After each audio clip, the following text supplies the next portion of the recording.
संसद में देश का आम बजट पेश हो चुका है। बजट का असर शेयर बाजार पर साफ दिखा। 1800 अंकों की बढ़त के साथ सेंसेक्स 48,000 के पार पहुंच गया। वहीं निफ्टी में 500 से ज्यादा अंकों का उछाल आ गया है। बजट में आम करदाता के टैक्स स्लैब में किसी तरह का कोई बदलाव नहीं किया गया है। वहीं 75 वर्ष से ऊपर के वरिष्ठ नागरिकों को राहत दी गई है। उन्हें अब टैक्स भरने की आवश्यकता नहीं होगी। वहीं सरकार ने किसानों की आय को दोगुना करने का लक्ष्य रखा है। शहरी ग्रामीण स्वच्छता के लिए सरकार ने बजट में प्रावधान किए हैं। स्वच्छ हवा के लिए भी सरकार ने अपना पिटारा खोला है। सरकार ने रेलवे के लिए राष्ट्रीय रेल योजना 2030 तैयार करने का प्रावधान किया है।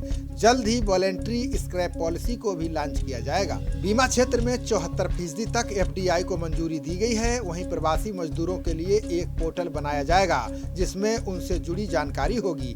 कई सरकारी कंपनियों के विनिवेश का भी ऐलान किया गया है। लेह में केंद्रीय विश्वविद्यालय बनाया जाएगा और अनुसूचित जाति के 4 करोड़ विद्यार्थियों को 35,000 करोड़ रुपए दिए जाएंगे। बजट में इस साल राजकोषीय घाटा के 6.8% तक रहने का अनुमान किया गया है। सरकार ने सोने और चांदी से कस्टम ड्यूटी को घटा दिया है। अब इसके दाम कम हो जाएंगे। वहीं विदेशी मोबाइल और चार्जर को महंगा कर दिया गया है। सरकार ने मोबाइल फोन के पुर्जों तथा चार्जर पर आयात शुल्क बढ़ाने का फैसला किया है। स्थानीय मूल्य वर्धन को बढ़ाने के लिए सरकार ने ये कदम उठाया है।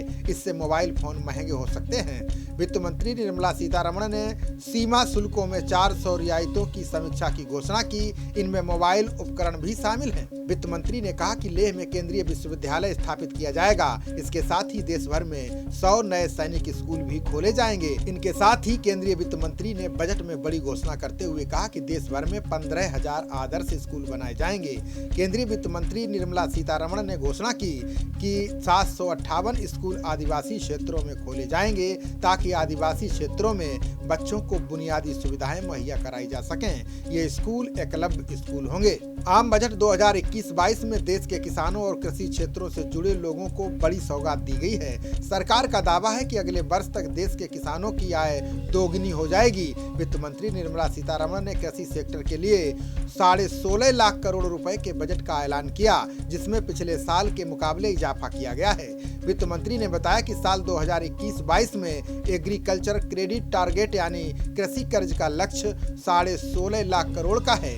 ऑपरेशन ग्रीन स्कीम में जल्द खराब होने वाली 22 फसलों को शामिल किया जाएगा। वित्त मंत्री निर्मला सीतारमण ने आम बजट 2021-22 में बहुप्रतीक्षित वाहन कबाड़ नीति का ऐलान किया। नई वाहन कबाड़ नीति के मुताबिक 15 साल पुराने वाणिज्यिक वाहनों को स्क्रैप किया जाएगा, यानी उन्हें सड़कों पर चलने की अनुमति नहीं होगी। जबकि निजी वाहन के इस अवधि को 20 वर्ष तक कर दिया गया है, यानी अब पुराने वाहनों को 20 साल बाद स्क्रैप किया जा सकेगा। इससे पहले 15 साल पुराने निजी वाहनों को सड़कों से हटा दिया जाता था। वित्त मंत्री ने साल 2030 तक तैयार होने वाली भारतीय रेल की नई योजनाओं के बारे में बताया।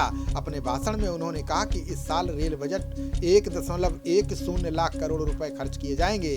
उन्होंने बताया कि साल 2023 तक देश की 100% ट्रेनें बिजली से चलने लगेंगी।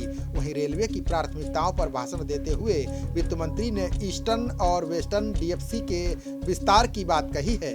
उन्होंने बताया कि हम आत्मनिर्भर भारत को प्रमोट करने के लिए लॉजिस्टिक्स में होने वाले खर्च में कटौती करना चाहते हैं। इसके लिए ईस्टर्न और वेस्टर्न डीएफसी को जून 2022 तक शुरू कर दिया जाएगा। वित्त मंत्री निर्मला सीतारमण ने ऐलान किया है कि अब बीमा क्षेत्र में 74% तक एफडीआई हो सकेगी। पहले यहाँ पर सिर्फ 49% तक की ही इजाजत थी। इसके अलावा निवेशकों के लिए चार्टर बनाने का ऐलान किया गया है। वित्त मंत्री निर्मला सीतारमण ने स्टार्टअप कंपनियों के लिए ऐलान किया। इसके तहत करीब 1% कंपनियों को बिना किसी रोक टोक के शुरुआत में काम करने की मंजूरी दी जाएगी। बजट के दौरान वित्त मंत्री ने ऐलान किया है कि 2020-21 के लिए राजकोषीय घाटा सकल घरेलू उत्पाद का 9.5% रहेगा। वहीं 2021-22 के लिए ये 6.8% रहने का अनुमान है। खबरों का सिलसिला जारी रहेगा। देखते रहिए जनप्रवाद।